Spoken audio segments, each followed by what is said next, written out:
आप सोचते हो कि हम क्या क्या खाते हैं, तो आ जाइए। तो आप देख सकते हैं, नान है, स्टीम राइस, जीरा राइस, दाल टमाटर, आलू ज़ीरा, पनीर टमाटर cut, grilled vegetable, pasta and mix sauce, vegetable hakka noodles, Chinese भी है, फ्राइड राइस, वो पास्ता कॉर्नर है, ये ऑमलेट कॉर्नर है। हाल ही में विराट कोहली ने अपने इंस्टाग्राम पर एक फोटो पोस्ट की। विराट कोहली ने उस फोटो में लिखा कि वो मॉक चिकन खा रहे हैं। इसके बाद कई लोगों ने सवाल उठाया कि विराट कोहली तो पूरी तरीके से वीगन हो चुके हैं, उसके बाद विराट कोहली ये मॉक चिकन क्यों खा रहे हैं। दरअसल वो मॉक चिकन था। विराट कोहली की बात जो है वो बहुत हद तक जायज है। विराट कोहली वीगन ही है, वो मॉक चिकन था, यानी वो चिकन जो प्लांट से बनता है, वो कोई ओरिजिनल चिकन नहीं था। इस पर लेकर एक अलग तरह की डिबेट शुरू हो गई। साथ ही एक सवाल शुरू हो गया कि खिलाड़ी जब खेल रहे होते हैं और जब ब्रेक पर होते हैं तो क्या खाते हैं। मसलन जब टेस्ट मैचेस होते हैं उसमें जो लंच होता है, जो टी होता है, उसमें खिलाड़ी क्या खाते हैं। अब टेस्ट सीरीज का सीजन भी आने वाला है। भारत साउथ अफ्रीका जाएगा टेस्ट सीरीज खेलने के लिए, वहां पर 2 टेस्ट मैचों की सीरीज होगी। सवाल वही उठा कि भाई खिलाड़ी टेस्ट मैचों में क्या खाते हैं।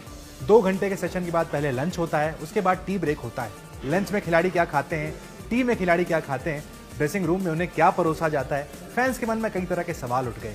फैंस ये जानना चाहते हैं कि आखिर उनकी मील में क्या होता है।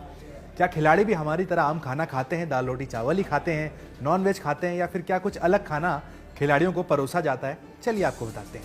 अगर सिर्फ टेस्ट क्रिकेट की बात की जाए तो टेस्ट क्रिकेट में लंच में क्रिकेटर्स के लिए रोस्ट मील होता है, ब्रेड होता है, पास्ता, फ्राइड फिश, चिकन, चावल, protein, sports drinks, ice cream, chocolate, coffee, fruit salad, केला, सूप, सैलेड, स्टीम सब्जियां, ड्राई फ्रूट्स और नट्स के ऑप्शंस होते हैं। ये तो होता है लंच का मेन्यू। मगर क्रिकेटर्स क्या खाते हैं इस बात पर निर्भर करता है कि उनकी खुद की प्रायोरिटी क्या है। लंच ब्रेक के समय तक बल्लेबाजी करने वाले खिलाड़ी ज्यादातर केला और प्रोटीन जैसा कुछ प्लेन ही खाते हैं।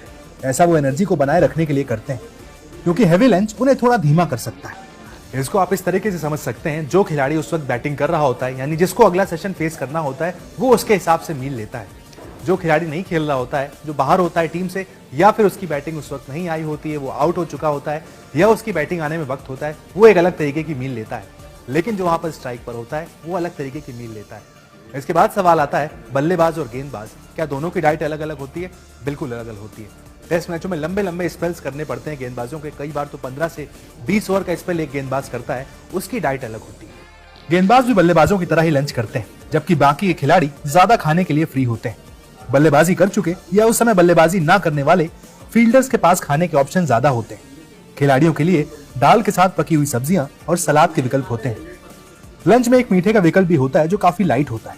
ज्यादातर इसमें फ्रूट सैलेड ही होता है। कभी कभार लो फैट आइसक्रीम भी दी जाती है। इंग्लैंड के लॉर्ड्स में जब भी टेस्ट मैच होता है तो वहां का लंच काफी स्पेशल होता है। लॉर्ड्स के लंच मेनू में कई तरह के आइटम्स होते हैं, लेकिन एक खिलाड़ी पर डिपेंड करता है कि वो कौन सा लंच लेगा। इसके अलावा जो टी ब्रेक होता है